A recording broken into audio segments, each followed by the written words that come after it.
What is up, ladies and gents? It is your friendly neighborhood BJJ podcast for Rafa Spars and coming to you with another great installment of the Grappling Hour. I hope that you guys are having a great day. I am having a fantastic one myself.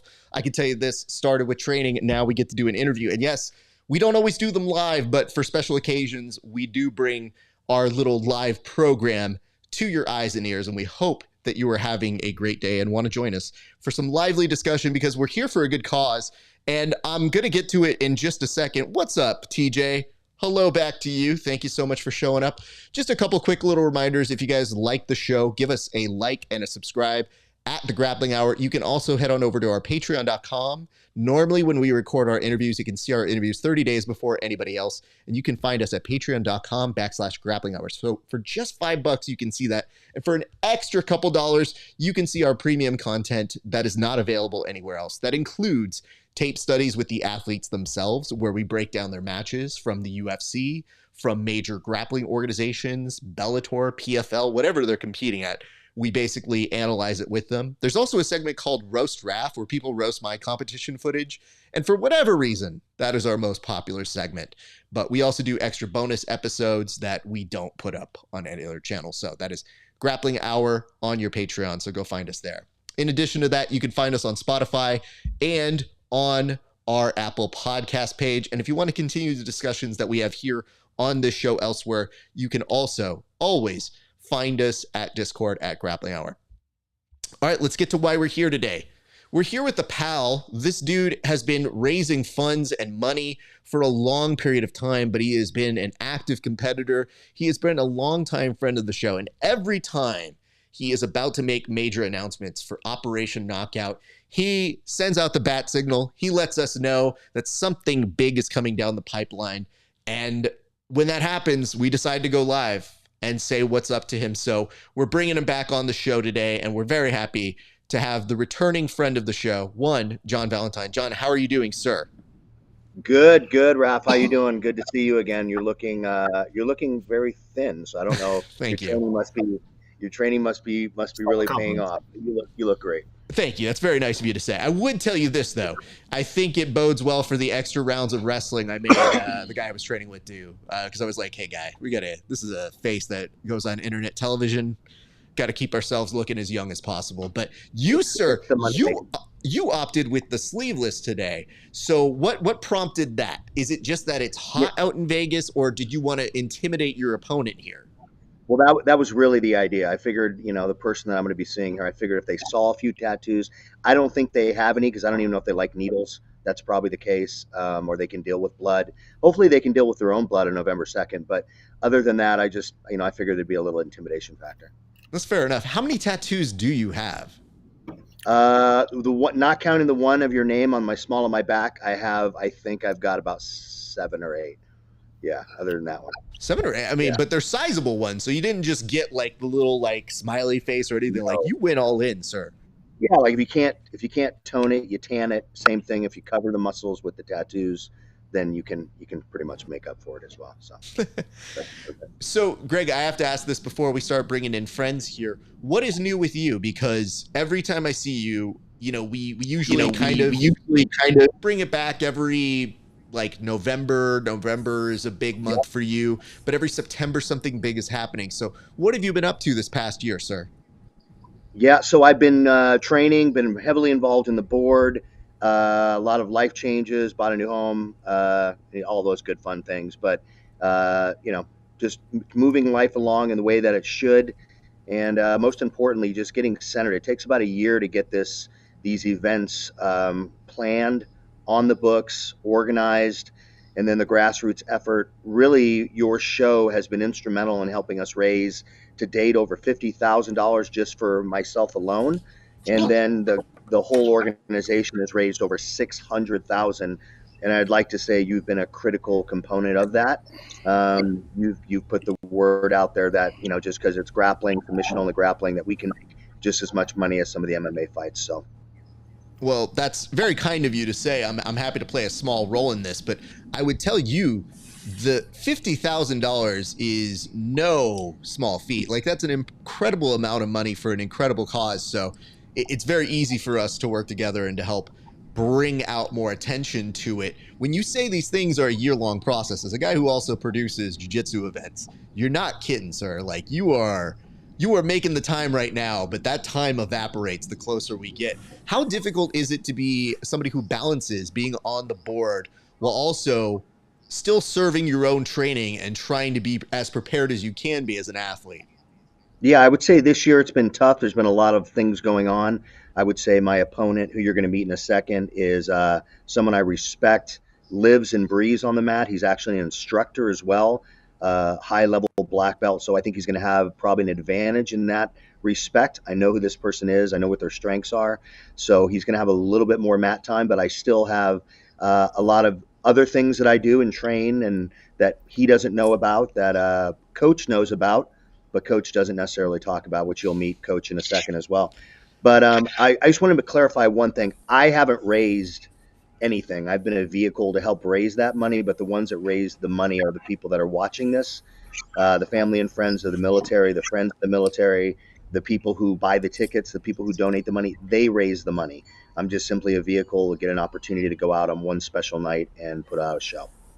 Well, I think that's an excellent transition because you were mentioning that you have a coach here, and I'm intrigued to meet him because I have questions. And obviously, it's been a minute since I've trained over at Zenith, but I would love to hear what your coach has to say about this because he is going to be interestingly conflicted on this one, if I'm not Yep, too and we mistaken. haven't made the announcement yet. So when you're ready to, we can. But yeah, coach will have more insights than myself, more insights than my opponent.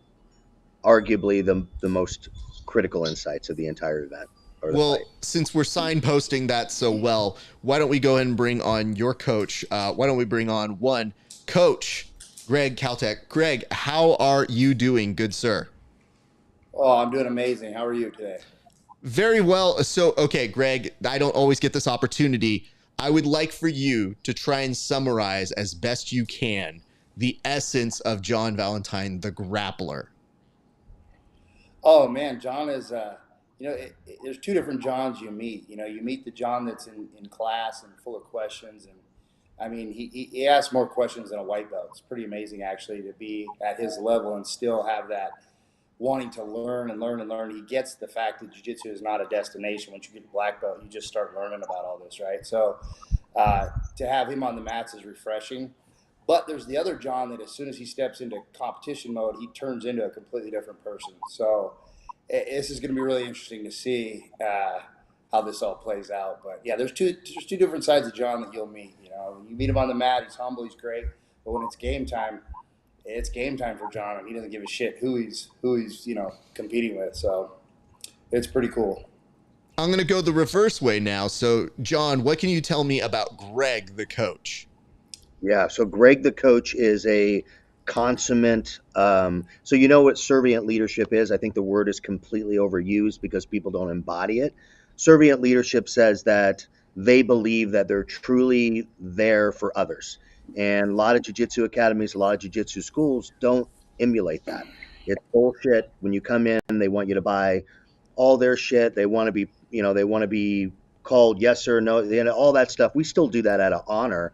But Greg is a consummate high level, third degree black belt, decorated Pan Am medalist. So he's got all the accolades, but he steps on the mat. He is extremely difficult. He pushes you to different levels, but he is a servient leader. So he is there for one reason and one reason only. Fight for You Jiu-Jitsu is there for one reason and one reason only, and that is to serve and to bring the sport, the beautiful sport of jiu-jitsu, to fruition. I will give you one story. When I moved down here from Utah, I was a brown belt, and I sat at brown belt under Drysdale for almost a year with no stripes, and got my ass kicked pretty much every day. And I wasn't looking to quit because I wasn't getting stripes. I was looking to get quit because I was physically getting my ass beat every day by purple belts and people of lower belts. And I stepped off the mat. I grabbed my shit. I ran into Greg on the way out, and I said, I think this is my last day. Like, I think I'm going to fucking hang up jiu-jitsu and find something else to do. And through that counseling and through that servient leadership and through that coaching and partnership and friendship, Greg got me to stay and said, this is less about you quitting and more about you putting in the work so you're not getting your ass kicked. So let's fix that equation, and then the rest will take care of itself. So that gives you an idea of what Greg's about. Strong words. Greg, is that how you remember it as well?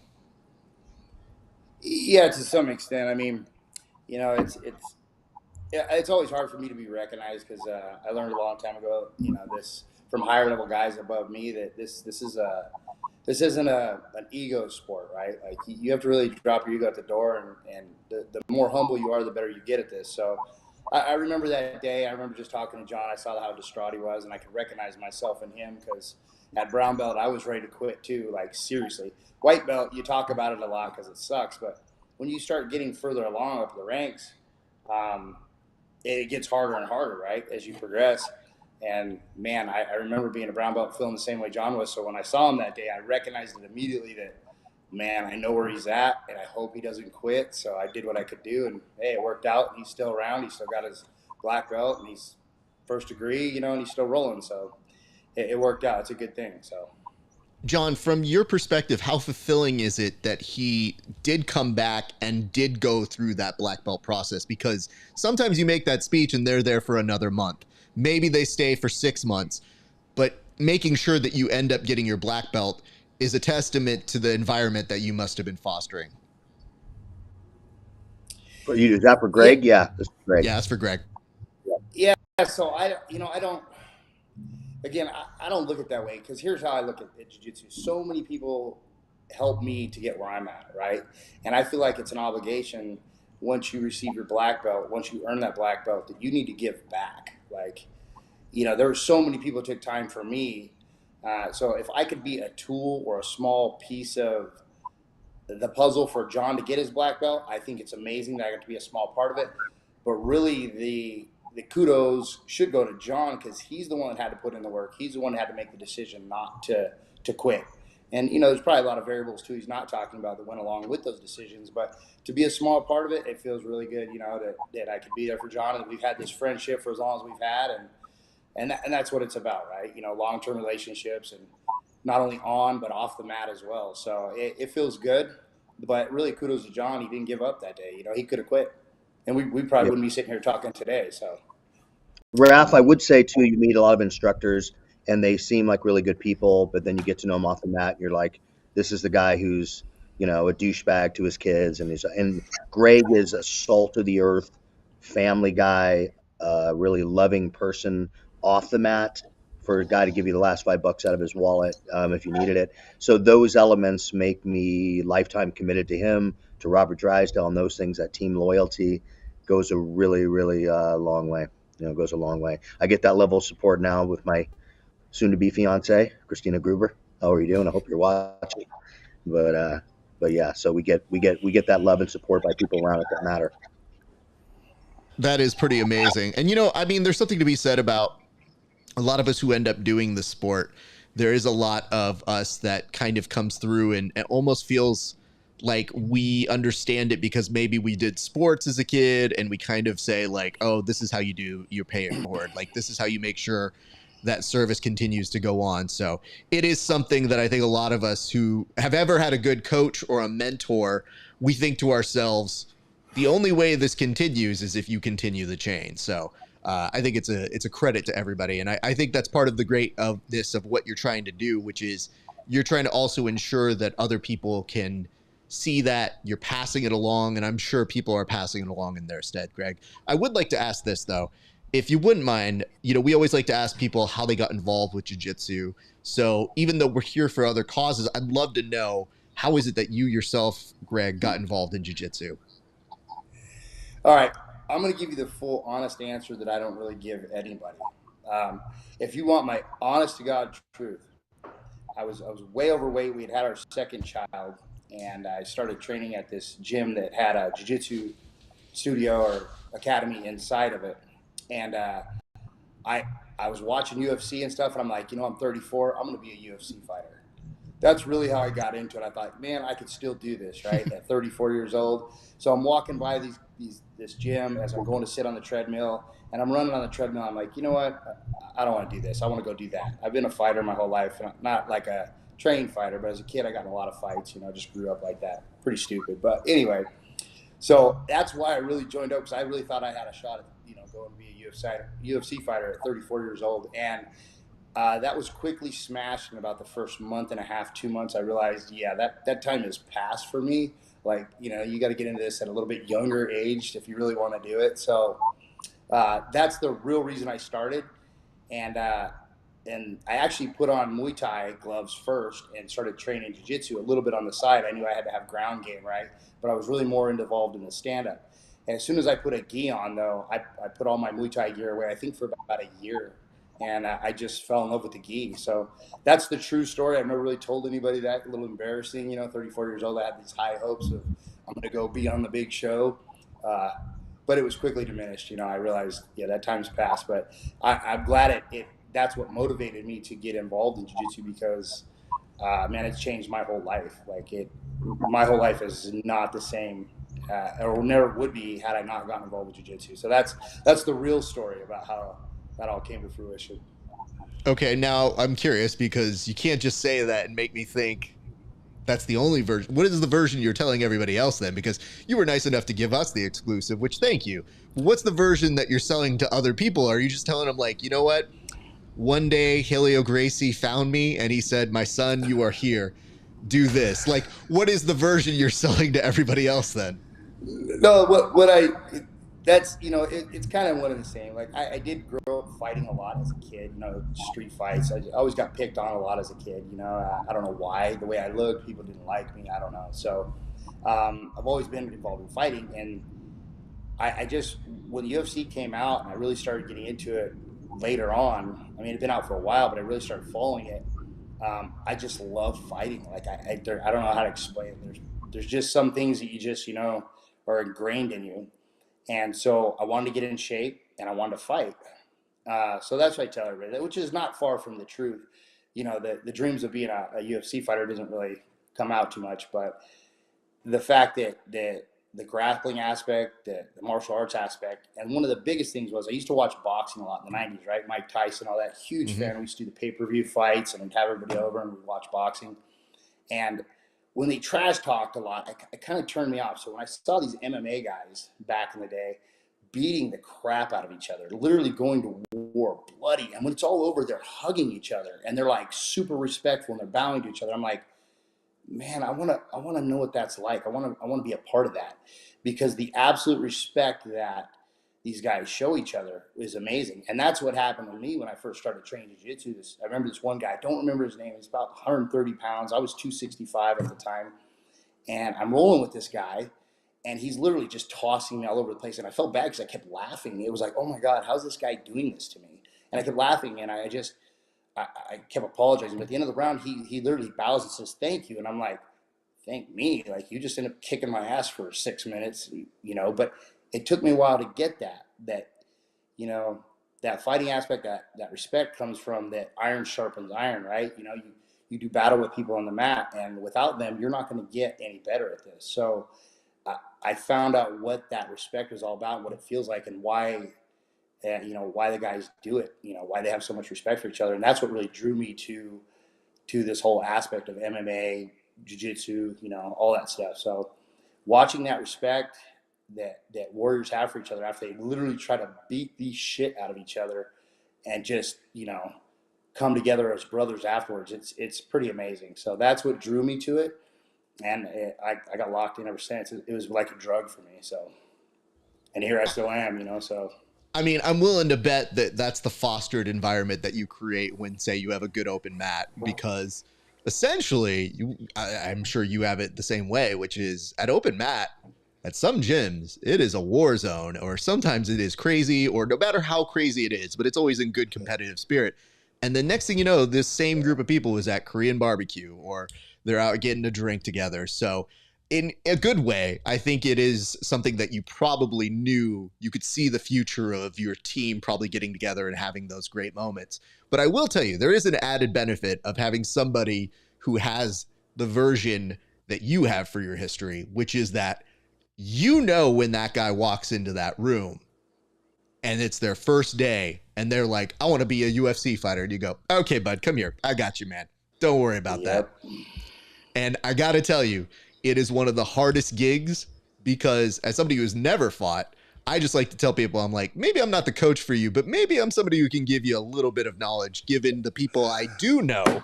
And I always like to tell them this. I go, if I give you this much of a problem, it does not get easier from here, my friend. You're going to go into people who are far better than I am, who will beat the shit out of you for real. Agreed.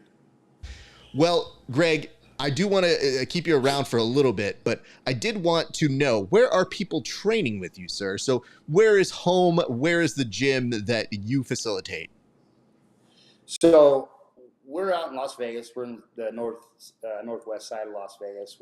It's Drysdale Fight for us. We go Fight for us for short, but Robert's still heavily involved with my gym. Of course, he's my coach. I wouldn't be sitting here without, a mentor. John talks about me as a coach, but Rob's been there for all of us. He's a great guy, so we came to fruition with Rob and Team Zenith, and we're super glad to still be a part of it. I mean, we've been open almost 8 years, and Rob's been nothing supportive. So we started that gym because there was a need for it out in the Northwest. So we're at like Ann 95 in the Las Vegas area, Northwest.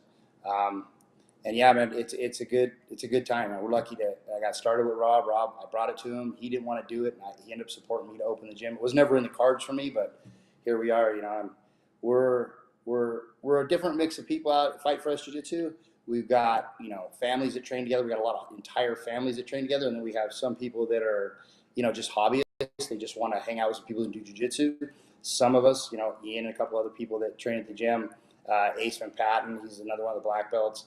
He's got goals, to hit some world championships and stuff like that. So at Fight for Us, Team Zenith, we have a different mix. So, if you want to come and go to war, you can come and go to war. We got guys that'll go to war with you. If you just want to come and drill and hang out and, whatever your goals are at jiu-jitsu or MMA or whatever it is, that's what we try to match. If you want to just get in shape, cool. If you want to be a world champion, we can help you do that too, hopefully. So that is super cool. Now, Greg, again, I'm going to keep you around, but I think you know what's coming up next, and maybe the audience doesn't quite know what's happening.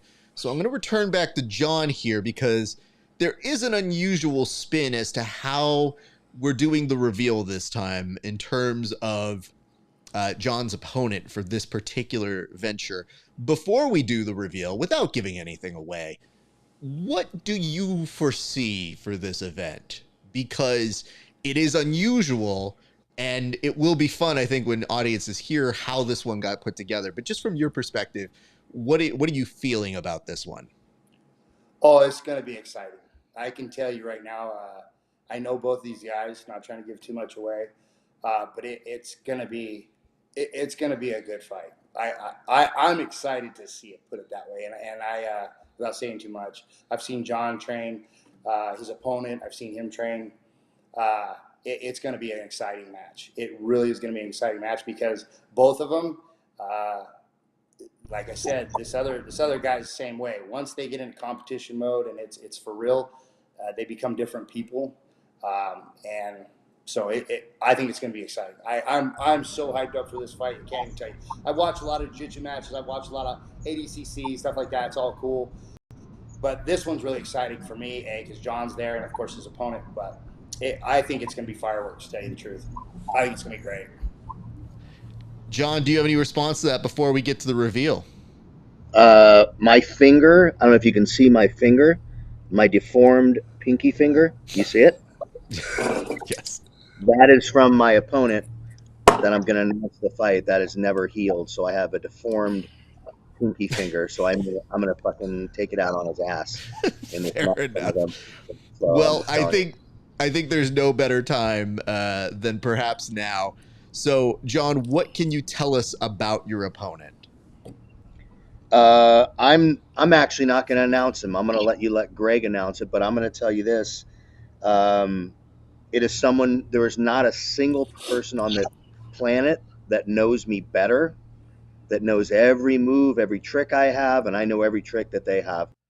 And I fought this person before to a bloody draw in Texas, where I raised $4,000 for charity out in Texas. Slapping each other, choking each other on the mat, just doing some stupid shit. But nobody knows me better, and I pretty sure I know him better than anybody knows him. So I'm going to let Greg make the announcement. Oh, okay. I think that's Greg. Is that news to you? Did you know that you were going to be making this announcement, sir? No, I didn't, but that's all right. Whatever John wants to do. All right, I'm Greg, game, I'm going to put the camera fully on you. Go ahead and tell us who John will be facing on November 2nd.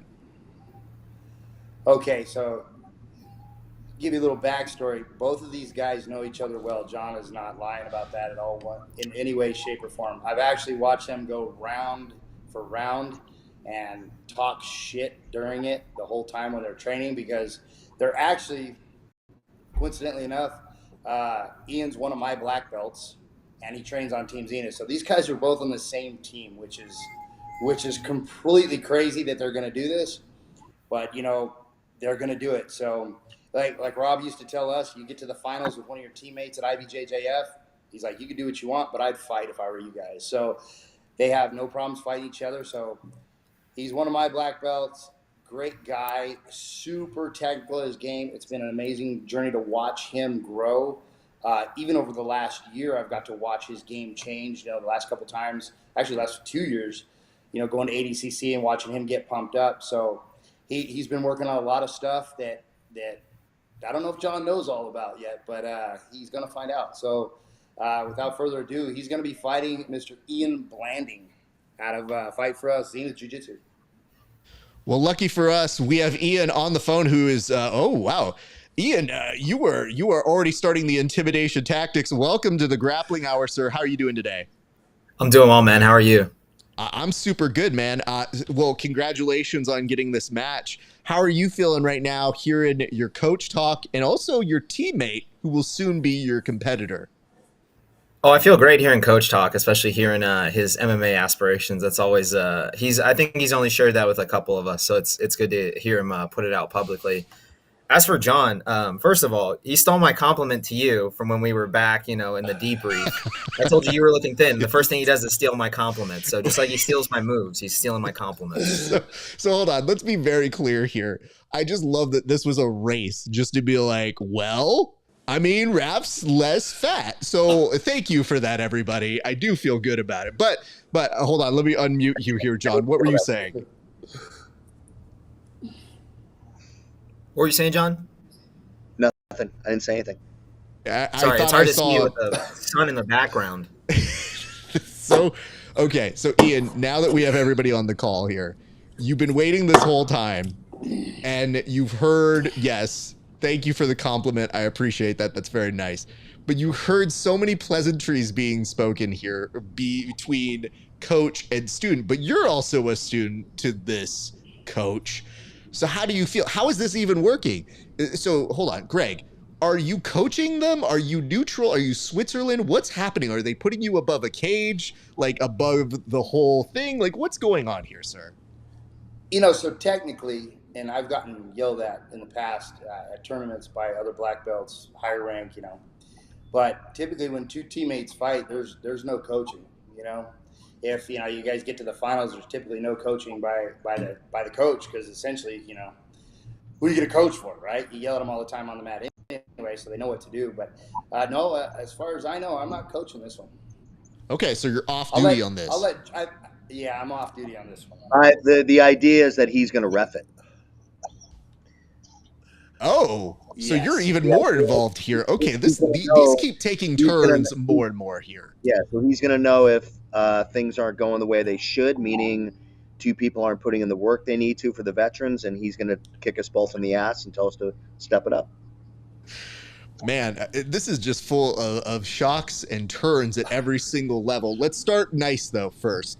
So, Greg, what can you tell me about Ian in terms of, like, do you remember the first time he entered, like, your reel? Like, what's the first class memory you have of him? Ian was a little bit different than most white belts that come in. He had a background in interviewing a lot of fighters. He's got more knowledge as far as statistics. I mean, he knows more about jiu-jitsu and who's doing what than most anybody I know, and he came in that way. So he had a firm knowledge background of what was going on, and he had the intent to come and train. And ever since Ian started, he's he's did exactly what our coach Robert Drysdale tells us to do. You come in, you put your head down, your ass up, you work, and you don't talk shit. You don't ask questions. You don't ask for special treatment. You come and train, and that's how Ian came in. He came in ready, eager, and willing to learn. And it's been awesome, like I said, to watch him grow. And now he's instructing at our gym. So he came in a little bit different. A lot of people come in with, egos. Oh, I'm going to do this, I'm going to that. Or they come in completely petrified. He came in, focused, ready to go. I'm ready to learn this. And it was pretty cool to watch him. So, Ian, what do you remember about Coach Greg the very first time that you saw him? I remember it vividly because it was the first time I walked into class. You know how most jiu-jitsu gyms work. They're like very hungry for signups, and they think they see like a new person come in and they can get them the gi and they can get them to sign up to a 2-year contract and all that stuff. He came up and he shook my hand, and then he just walked away because he had 2 students that he was helping. And he just sat there, and I don't want to say ignored me because that's not what happened, but he pretty much told me I could wait, and he spent 25 minutes with 2 students like breaking down the position they were in. And that's when I knew, I was like, I got to train with this guy. Like, if he's more hungry to help his students than he is to just like pull me in and get me all signed up and sell me some dreams that I'm going to be a UFC champion, then that's the type of person I want to be around. That's the type of person I want to learn from. So that was my first experience. First class was great. A lot of intensity, a lot of like heavy metal, bang, bang jiu-jitsu, which was like not exactly what I thought jiu-jitsu was, but it's kind of what I needed. I needed that like that push for intensity, and that's like what I've been chasing ever since. Like that drive of just like getting the move of the night, going and implementing what we learned, and just progressing each night. Okay, so I'm going to come back to everybody here because we can't leave this just sitting out there. What happened here? So what happened to this pinky? Because when people preview these stories, your pinky looks like it's 4 caterpillars all stuck in one part of your body. Yeah, yep, I see it now. Yep, definitely looks like several different marbles have been stuck and inflated into that pinky. So what exactly happened, John? So I had an opponent drop out. So by the way, let me just say, Ian train for every single fight that I've had in with Randy. Okay, the leg lock that I finished Jeff Carson in 35 seconds, I learned from. Finally, I couldn't get the post-fight speech credit, but I got the credit years later. Thank you so much. So Ian taught me that leg lock entry about a week before, and we drilled it, and he's like, it's always going to be there if you get in a bad position. I did it. I finished him in 45 seconds. Unfortunately, it put him in the hospital, so you should pay for that, but that's okay. It's all right. But the point is, Ian has been an integral part of my training, my motivation. When he wasn't coaching me with Greg, he was donating his time at the veterans events, seating people, running the VIP party. So this guy's homegrown too. I think he's arrogant as fuck. So I don't agree with Greg. I think when he's on the mat, he's arrogant as fuck. I love him to death. I think he's the first one to tell you he does no wrong. And I think it's always his fucking way. He broke my finger in Texas. Now, granted, I did try to throat choke him, which is completely legal. It's complete, right? Cover the mouth. You can one-hand choke. I try to do that. So he responded with grabbing a set of fingers and breaking one of them. And that fight went to a draw. It's on YouTube. He just sent me the link earlier today if you want to watch it. Pretty nasty fight, but he's the most loving family guy in the world. He's the best training partner in the world. He's one of my best friends. But on November 2nd, live from the Las Vegas Strip, when we step in that fucking cage, he's never been in a cage. If he has, he did it as a photo op at a UFC fucking expo. He didn't do it fucking as a real fighter. So he's going to step in that cage, and he's going to feel, when he hears that pin drop, he's going to know that across the cage is not John, his training partner. It isn't John, the nice guy who's out here raising money, getting Botox. Thank you. I'm just stealing your thunder because I know you were going to go there. He's the guy who's going to fucking go out on his own fucking sword, and I'm going to fucking finish him. And he's going to finish me, and we're going to finish each other for the veterans. That's why we're doing it. So I'll just leave it there. This isn't about me, even though I tried to make it about me. Clearly, this is about Ian. So I'll pass it back to Ian. All right, Ian, what is your response to all of that? Are you intoxicated, man? What's going on, Joe? Why are you all fired up? What's in that cup, bro? With testosterone. Yeah, dude, we know. Holy shit, I felt it. I felt it when you boozed me up beforehand in Texas, and then had a Pedro Sauer black belt warm up with me and beat the shit out of me before our match. I might have tried to smiles and giggles. You're like, oh, we're gonna go have a fun one. You fucking slam me on my head, and you're whining about your finger. So let me ask this as a qualifying question here. Shit. When he tells that story, are the details correct? Is that what happened? Was he throat choking you there, and then you just accidentally pulled a few the wrong way? Did you grab more than one digit here? Because these are important factors now that I hear part of the story. I think it was like a mercy grip or something like that. I don't know. I don't know what happened. I just know I let him out of a heel hook. I didn't want to finish him that quick. You let me out of a heel hook. Then afterwards, I don't know what happened. I didn't even know the finger dislocated until he showed me afterwards. Okay, so this is where things get confusing. Did we say that match ended bloody? Because this, to me, does not bleed to my knowledge. So where does the blood happen? Well, I had blood out of my ears. I had blood out of my nose. I had blood out of my ego. So I bled in a lot of different fucking places, Raph. Thank you for that. So, Ian, did you know he was bleeding at that point? The match was like it was like a tizzy for me. I don't even remember much of it. I just remember the actual match. The before and after was a little fuzzy. We didn't really talk much before the match or like directly after the match. So I don't know. I don't know how John was. I just know it was a good match. It was fun. I got to feel that intensity that John brings when he competes. That's always fun to watch. It was good to feel. I was kind of like, I didn't know how the match was going to go. He was so easygoing beforehand that I thought it was going to be like a flow roll. And then we shake hands and he fucking slams me through the mat. And so after that, it was just kind of a blur.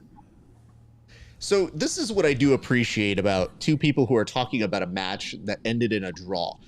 If you listen to the stories carefully, there's a lot of like, before I say this was a draw, I want to make sure it's very clear I got these points and I did these things well in both of the stories. So I don't know why we aren't doing more teammates versus teammates for charity, because as it is, this is far more entertaining to me than usual grudge matches of like, oh, why do you guys hate each other? This is like, no, you guys actually love each other. You just occasionally hate things about He didn't let go. He didn't let go. I got out. And that's what he's pissed off about. He didn't let go. I got out. I'm not pissed. No, but I'm pissed because you said you let me out. You didn't let me out. I got out. Oh, I'm sorry. It is a particularly important detail to be like, when I let him out, because I would think, knowing what you do, you're not a person that would do that very often, and especially at a competitive standpoint. So that's something that I've told a few white belts as a little white lie when I'm like, yeah, I got out of that one. Where I'm like, oh God, no, I didn't. That was really. I mean, you're going against like an old like retiree, and you've like got his heel. You know, so it only took 51 minutes for you to bring up my age. It only took 51 minutes. It's the elephant in the room, man. I mean, you want a younger guy for a match because you think it's going to be an easy match. So I'll bring up your age. It's okay. You'll be all right. I literally, when you were born, I think I was already like 30. It's crazy. It's crazy. That's nuts. So let me get this straight here, Ian, because I've heard stories that you kind of trash talk regularly. Is that something we can expect during the match? Because you're kind of lively here. The problem is we just don't get to hear it. So I don't know if this is going to be something that becomes legend or if you are planning to do that. But like, are you the type of person when you're rolling that you'll talk trash, or are you the type of person that's competing and talking trash? Just the people I like. Okay. I don't talk trash to people. I've never trash talked an opponent except for one. His corner was speaking Spanish to him, and I understood what they were saying. And then I said something to him in Spanish. I was like, "Vamos, Tortuga," and he fucking slapped the shit out of me from close guard and hit it from the ref. That's the only time I learned my lesson. It's the only time I ever talked trash in a match. Twice. Well, then it's twice. That's a lie. So you've already proven on fucking a national podcast that you're a liar. You just lied because you talk shit during our match. Okay, let me jump in real quick. Please, go ahead. Fucking T. If we can mic these two fucks up, if we can mic them up while they roll, it would be fucking entertaining as fuck. Because What that's I'm all saying. they do when they roll in class. They just talk shit to each other the whole time. The whole time. While they're training. So I can only imagine what this fight's going to be like. If I actually get to ref this, I'm going to have the best seat in the house because I'm going to hear all their shit. I'm probably going to be laughing the whole time. You They know talk what? a lot of shit to each other. I'm gonna IBJJF fucking throat choke you. I have no problem. I swear to God. I You swear got to a God. squinny neck. I'm gonna cover your You mouth got and small make you hands. whisper my name. I don't know if they're gonna I'm get gonna around make this you skinny whisper my neck. I'm gonna make you whisper my name. Just not too So okay, let me corral this again. I want to be very clear about why this is amazing. And yes, Greg, I'm completely on your side here. If they can give you those Bellator or those PFL glasses where we get the mic on that as well, I think that's the best version of it. Otherwise, production people, hear me now, listen to me later.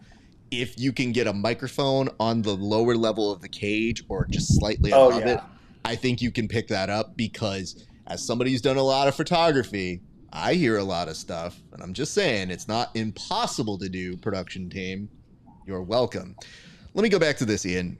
You did set up something here in saying that he is older, which factual, but does that set up more for you to lose? Because what happens if you lose to the old guy? Like, do you understand the amount of trash talk that then goes back your way in that scenario?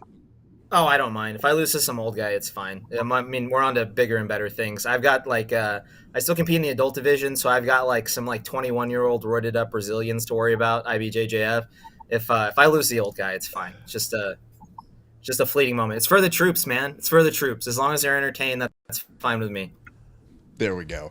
That's very good. Okay, so let me ask this. Okay, so John, you basically have not let that pinky go, but you said that he was being very crucial for your warm-ups there. Who do you have as the new version of him? Like, how do you get ready for this I really when you don't have that guy? So I'm going to be there on Monday. He's going to say bullshit, but I will be there on Monday, and I'm still going to roll with him. I'm not going to show him the shit that I'm working on. Right? He's not going to know any of that shit. And apparently him and Greg are in cahoots. So I apparently have to find a new gym to train at because I'm totally joking, Greg. But he's got some stuff that he's working on, which is great. And I expect that. I would expect the only reason I say that, John, the only reason I say that is just because you haven't been there. That's all I'm saying. You haven't been there for a while. So I've had 3 Botox appointments, so I have not had a chance to. I will be there this week, I promise. But no, I mean that. I mean, he has been. I literally could not have claimed credit for any of 6 of those victories and the one draw that I had in the cage. But Ian has been instrumental in all parts of those, and so I get to fight somebody I look up to. I get to fight somebody who arguably who's more technical than me, arguably just as strong, arguably better cardio, arguably not as good looking, but arguably, he's totally joking. Lower T levels. Lower T levels. Thank you very much. Not okay. But arguably somebody who is super amazing. And this guy, Raph, has been involved in the charity since the beginning. So he's been an integral part of this. And we both don't give a shit. Actually, that's not true. I give a shit for 6 minutes. Other than that, I don't give a shit. I don't give a shit what happens before. We're going to have an after party afterwards. We give a shit what happens in the 6 minutes because we want people to tune in. And I'm not leaving any, he is my friend. He is my compadre. But when that fucking cage door closes, he is nothing more than a target. So everyone's going to watch that shit.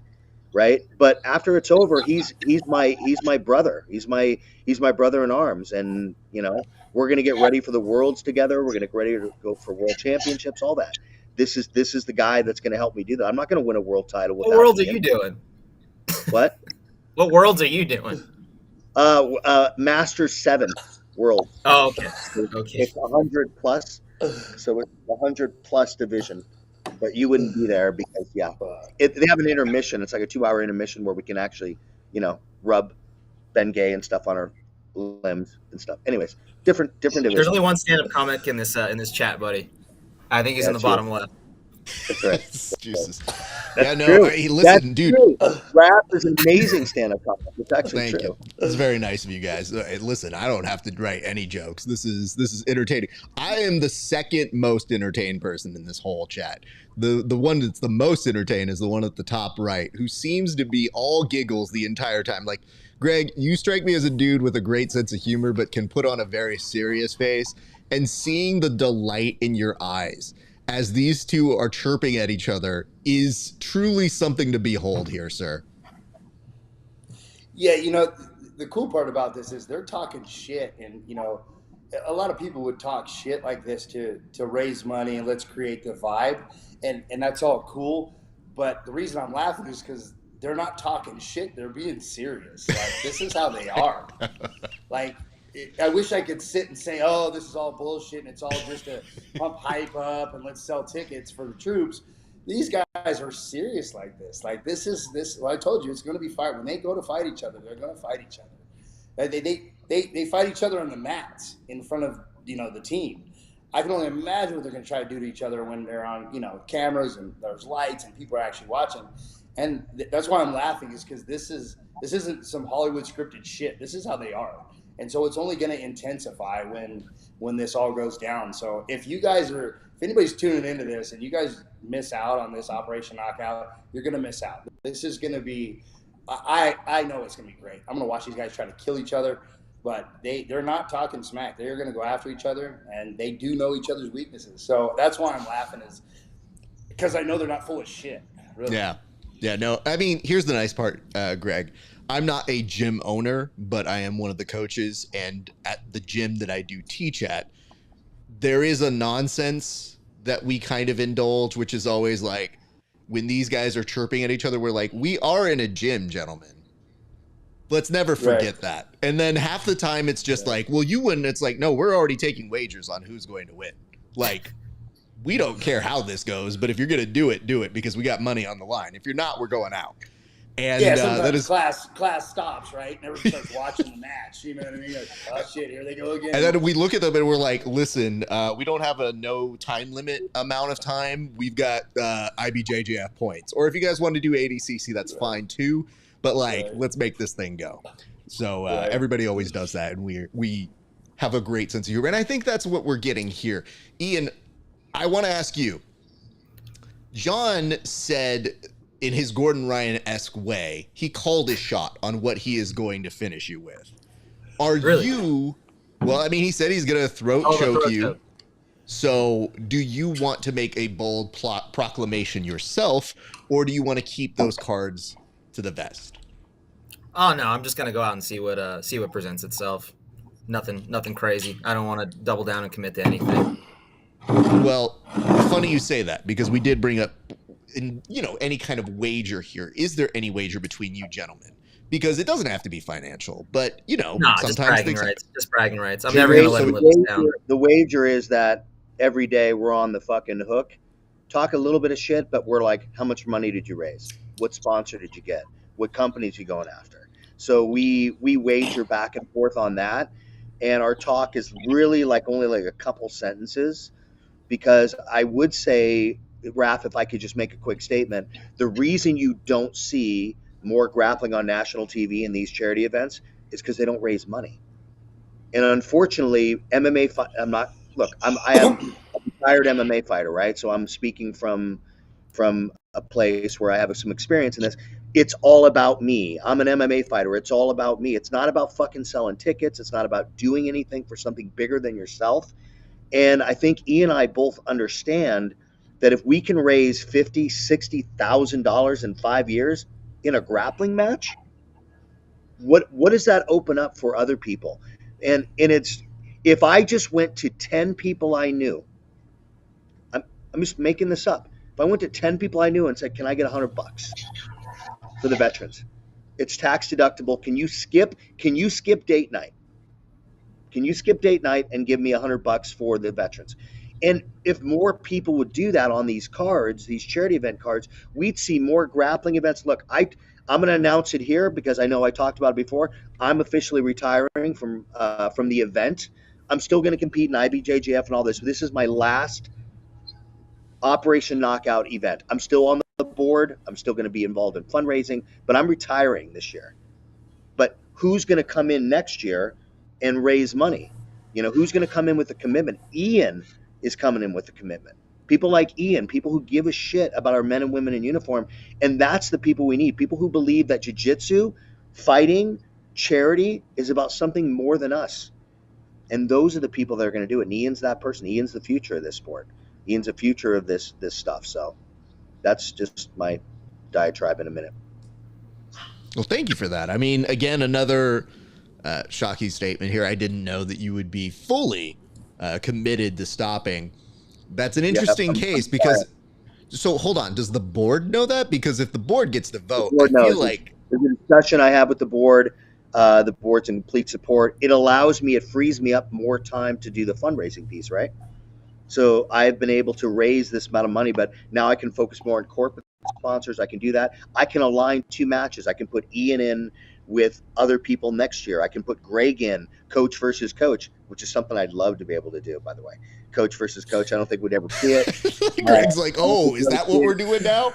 Well, I mean, I think it would sell tickets, but I don't think people are going to do it because coaches don't want to put themselves on the line. But that coach steps on the fucking mat every IBJJF tournament. You don't see coaches do that. They get their black belt, they win 1 world title, and then you never see their ass on the IBJJF circuit again. That guy right there just competed in the Worlds. That guy right there just competed in the national championship. So he's still a coach who puts his shit out on the line. So I think that shit would sell. But it's time for me to step away. I think people are tired of my bullshit diatribes. They're tired of my selfies. I know I'm tired of my selfies. I'm completely tired of my selfies. And so this year I get to focus on Ian, Greg, and Drysdale and other people. And it's time for me to step into the shadows and have a bigger contribution. So this will be my last time stepping on the mat, or in the cage rather. So my main motivation for accepting this is like thinking of it like as an intervention. John's a competitor at heart. He really loves this stuff, and I don't want him to leave on a loss. So if I can hand him that, I know he's not going to want to leave on a loss. So if I can hand him a loss, I know he'll be back next year. I want John to keep competing. Not happening in this organization.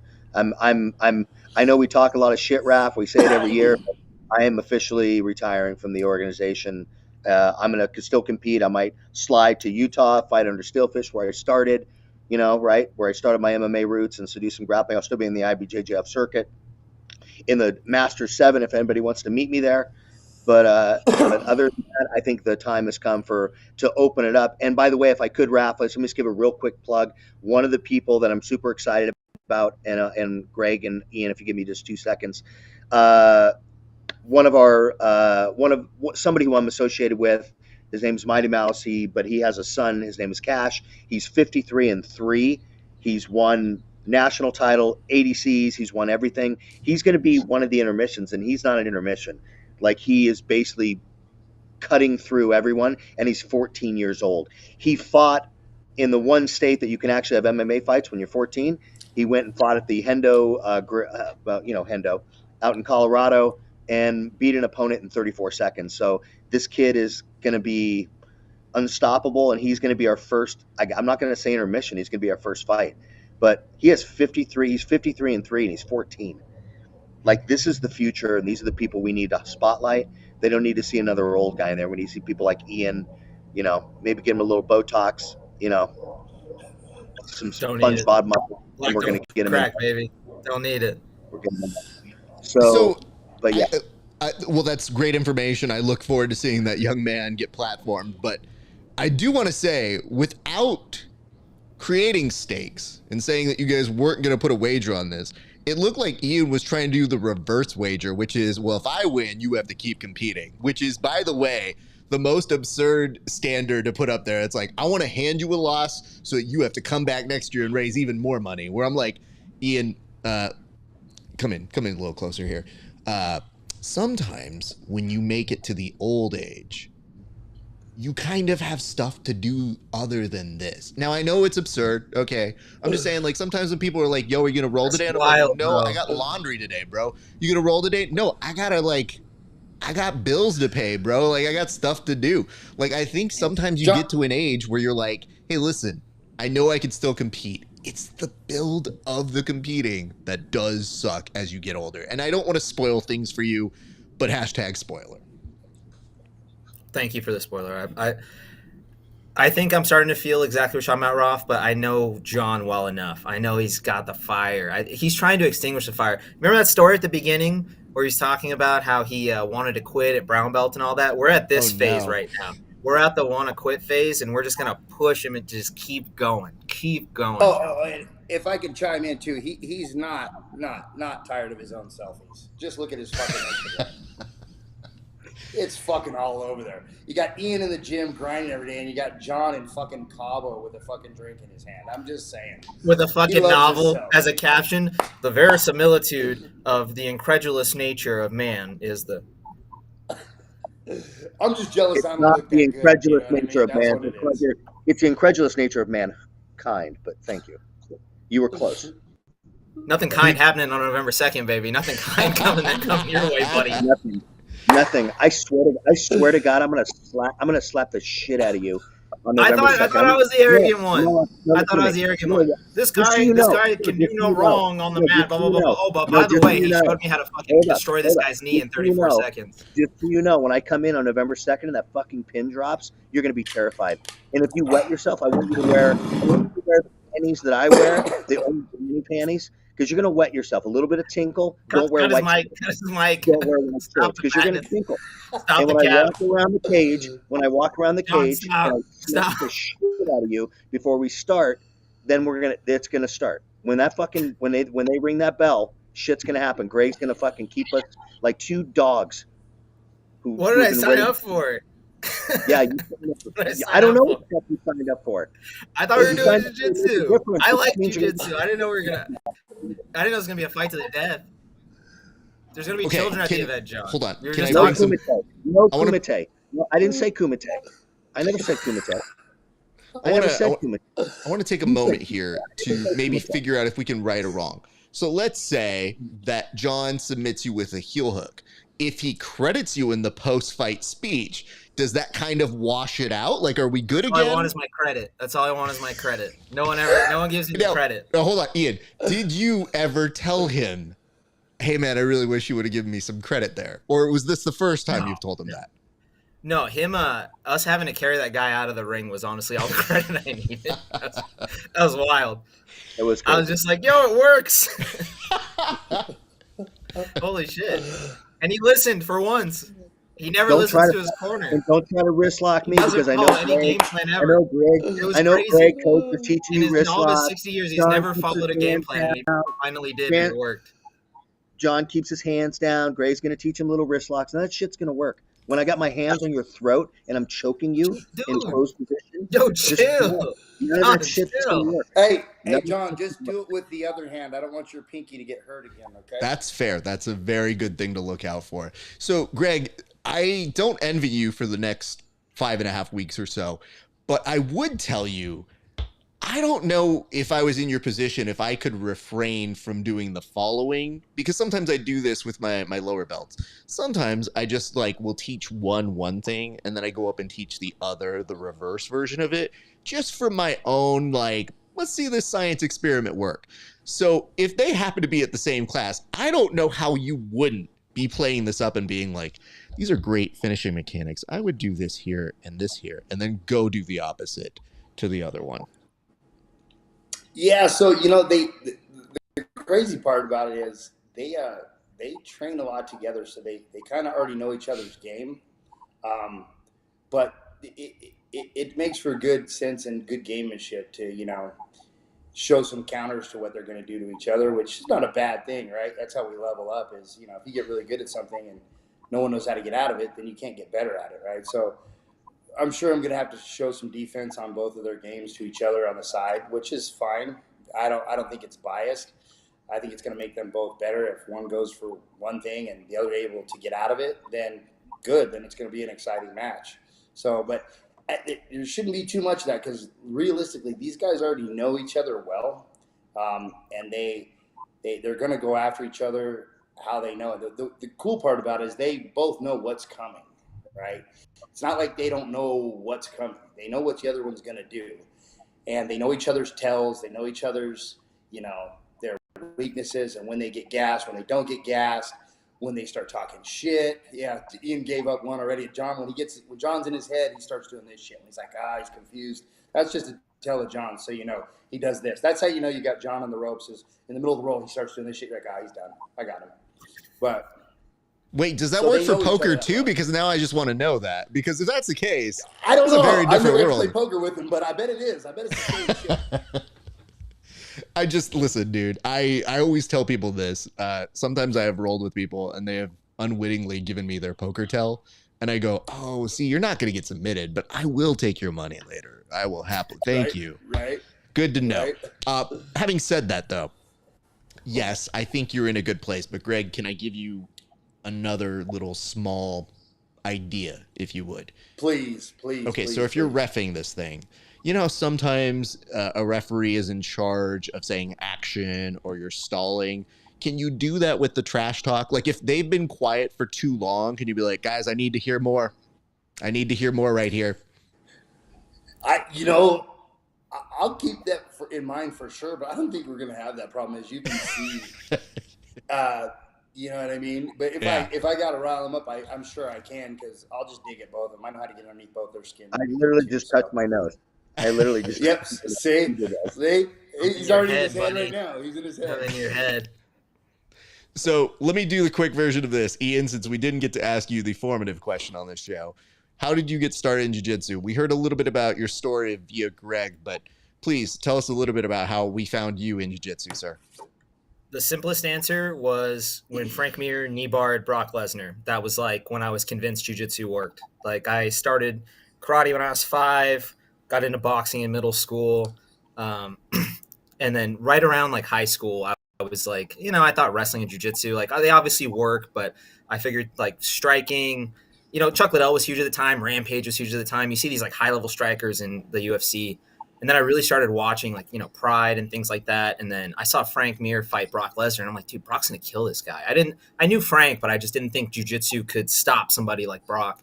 And I'm not a huge guy myself. And so when Frank just absolutely tore his knee apart, I was like, man, I got to learn that. And so I was living in Korea at the time.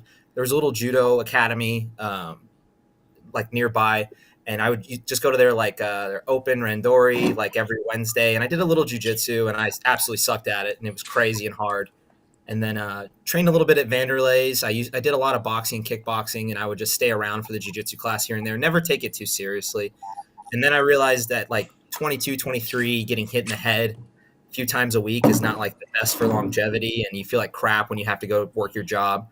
And so Drysdale was always somebody I really respected, and I really liked his jiu-jitsu. So when I saw he opened up a new academy on our side of town, I went to go check it out, and that's when I ran into Greg, saw him teaching. I put on the gi, and like first night, absolutely fell in love with it. And had a little training prior. So I was like catching arm bars on my first night, and like I thought I knew what I was doing, and then you realize like, oh no, you just got a little lucky going against another new white belt that doesn't really know how to defend, and then I love attacking challenges. I love problem solving, all the same stuff every jiu-jitsu guy says. And so my addiction to it has just been finding new problems to solve, new challenges, new moves, new techniques, new ideas, all that stuff. So it's a never-ending cycle of learning, and I really enjoy learning. So that's just my small jiu-jitsu spiel. Well, we're glad it's found its way to you in that, of course, you got to see that jiu-jitsu works in a pretty high profile match. So that's always what we hope for as jiu-jitsu nerds, is when we see those people that's like, oh, they figured out it works. So I literally could not believe it when I saw it. Like, cause Brock was just giving him the business, and then he just pulls an E-bar out of nowhere, and it was like a slick setup, and it just looked so powerful, and it was a legit tap from Brock. Like I was just like, wow, seeing jiu-jitsu like as a casual watcher of the UFC and Pride and stuff like that, I can understand how the average watcher just kind of turns and goes and gets a beer when somebody's on the ground. Even now, people complain about guys like Islam and Khabib, but they're absolutely amazing. But when you see it at that, such big guys moving so well, I was like, man, there's something there. And then when you feel it, when you go to the gym and you actually have some like 3-stripe white belt absolutely destroy you on your first night, they feel like a black belt to you, and then you roll with a black belt. You're like, oh my God, like I don't know what I don't know, and there's so many levels to this. And like even now as a black belt, you go against like a competitive blue belt, and it's like, God, this guy's so good. Like what do I need to learn? What do I need to like equip myself with to make myself better? Yeah, totally fair. And I mean, the nice part is, I think everybody as they come in, they usually bring a little bit of a different perspective. So I'm pretty sure that's what you did at the time, where you go, oh, I'm catching people, but sometimes people don't catch people initially. It doesn't matter if they're same level or not. It's still pretty cool that you found it and you found like, oh, there's levels to this, but I'm going to figure it out for myself. I found out immediately because my first night, I trained a little previously, no gi, and so I caught a female who was a blue belt at the time in an arm bar, and I felt like I was the shit, right? And her husband saw this, and her husband trains with us, and he's an absolute killer. I mean, this guy, like when he was a white belt, like choking out like world champions, absolute killer. Like Hibaldo, crazy coach knows, crazy grips. He sees me do this, and I'm pretty sure she showed him, and so I went with him the next round, and he was a blue belt at the time. Oh my God. He wasn't rough with me. He didn't hurt me. He just like absolutely mauled me in the most polite way. And I was like, man, this guy could have ended my life if I wanted, or if he wanted rather. Like that's like even the first night, it was just like, oh my God, there are so many levels and layers to this game that I'm just not picking up. It's not who can catch what, and it's not just moves. It's an entire art form, and it's an entire series of moves that you have to learn. Absolutely. Well, gentlemen, let's start circling here, but I figured we're going to do the following. So this is the format we're going to start to close out on. I feel since both of you are here, and it just makes sense, I thought that I would start with putting kind of the camera on both John and on Ian to let them say their piece so that myself and Greg can be in the background and just laugh our ass off. So the way this will work, gentlemen, is I'm going to put on 1 minute on my clock. You will each get 1 minute to say whatever you think is going to happen to each other, and not in the form of this Brady Bunch-esque 4 little block here. You guys are going to be put on camera. I'm going to start with you, and the camera's going to go to John first, at which point I will let you know when you are near 30 seconds or 5 seconds. So we will now switch to that camera. You both are on it. I'm going to go ahead and start with you, John. John, you have 1 minute. Time begins now. Yeah, I would say part of this sport and part of my role on November 2nd is to show the utmost respect and the utmost love for my competitor and my brother. And my brother is Ian Blanding. And there is nothing more disrespectful than give him a fucking half-ass bullshit Jake Paul fucking fight. And he's not going to get that from me. And he knows that. And he's not going to give it to me. I love him dearly. He's a great person. He's a great friend of mine. But on November 2nd, 2024, live from Las Vegas Strip, he's going to experience what decades of MMA fighting, cage fighting, jiu-jitsu is going to do. And I love him to death, but he's not going to get a fucking free pass. So, and I know it's going to make us both better in the end. And I love him dearly. So I just want to say everything I do is out of love. And that's 1 minute perfectly. Well done there, John. That was Thank you. That was impromptu level for kids that I used to teach speech to. I couldn't even get people to do that. All right, we're going to go to Ian. Ian, 1 minute. Your time begins now. I just wanted to say feelings mutual with John. Love the guy to death. Awesome guy. He's been there for me since I was a blue belt. You know, he's been around the gym. He's been around the valley. High-level competitor in every aspect he's gone to, whether it was striking, jiu-jitsu, MMA. I wouldn't take this match if I didn't think John would be a good match. I joked about his age, but I know he's a grade A competitor. I know that he brings it every time, and he's entertaining to watch, and I've competed against him prior. Very entertaining to compete against. I had the time of my life doing it, had the time of my life training with him. I appreciate everything he does, from his charitable ventures to, you know, just texting me and saying hi every now and then and checking up on me. John's a really, really solid guy. I'm really looking forward to having fun on November 2nd. And bringing the heat, having a great match, entertaining people, and most importantly, raising some money for some troops and some families of troops that really, really kind of go unappreciated in our society. And one person that doesn't not appreciate them is John. He is always doing something, always spending his year circling around to this time and making sure that Operation Knockout is a huge success, not just for him and his image and his persona, but for the people that it directly benefits. So I'm really looking forward to that, and I really appreciate him having me on this card. That's what's up. See, look, listen, guys, this is going to be great. You guys want to be there November 2nd, but I'm also going to do one more round where everybody can plug what they need to plug. So, gentlemen, please tell us where they can find you. And I will tell you guys this. I will likely see you guys in passing, because I believe the event on November 2nd is when I'm going to be doing preparations over for the PGF. So I may just see you guys around. I will definitely be in Vegas, but I'm going to be probably at the venue getting stuff ready. So I will definitely keep my eyes and ears out, and we will shout you guys out, win or lose, no matter what happens on one of our preview shows when we are doing those. So for right now, why don't we go ahead and start? Greg, please tell people where they can come find you, they can come train with you, and any other shout outs you would like to give, sir. Yeah, so we train out of Drysdale Fight for Us, Las Vegas, Nevada, Centennial Hills. We are Team Zenith affiliated. I'm still very close in contact with my coach, Robert Drysdale. Like I said before earlier, if it wasn't for him, we wouldn't be where we're at. So we're a huge part of that team. We try to cross train with each other as much as we can, and so nothing but love for Robert. And like I said, I wouldn't be in jiu-jitsu or have a gym if it wasn't for him. So huge shout out to him and the team.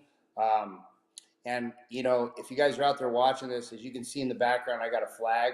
Other side. Sorry, I'm the opposite way here. That flag is was on my father's casket when he was buried not too long ago. He was a 20-year veteran. I lost a nephew in Afghanistan. So the military is huge at us. If you come to my gym, we have all the flags hung up for all the different branches of the military. So this is huge to my heart to be able to be a part of this for Operation Knockout. So like they talk about, if you can come to the event, if you can donate, please do it. That's why I'm involved with it. It's dear to my heart. It literally is part of my family. I've lost family in war, and I've had family serve this country. So, and I see veterans all the time that I work with. So if you guys can please make this out or sponsor. If you guys don't want to come to watch the show, sponsor a veteran to come watch it. It would mean the world to them. So thanks again to John Valentine and Ian both. It's an honor to be their coach. It's an honor to be involved with them, and it's an honor just to be a part of all this. So thank you, guys. And thank you so much, Greg. We appreciate your time, and we appreciate, you know, your family and their commitment to service. And we also want to say my condolences to you and your family for your recent loss. But I know that flag well. I have one from my father as well. So it is very nice to see, and thank you for doing that, sir. All right, let's go to Ian. Ian, do us a solid. Give us any shout outs that you would like to, and let the people know where they can come train with you, coach. Oh, I muted you. That's on me. That's all you now. You're all good.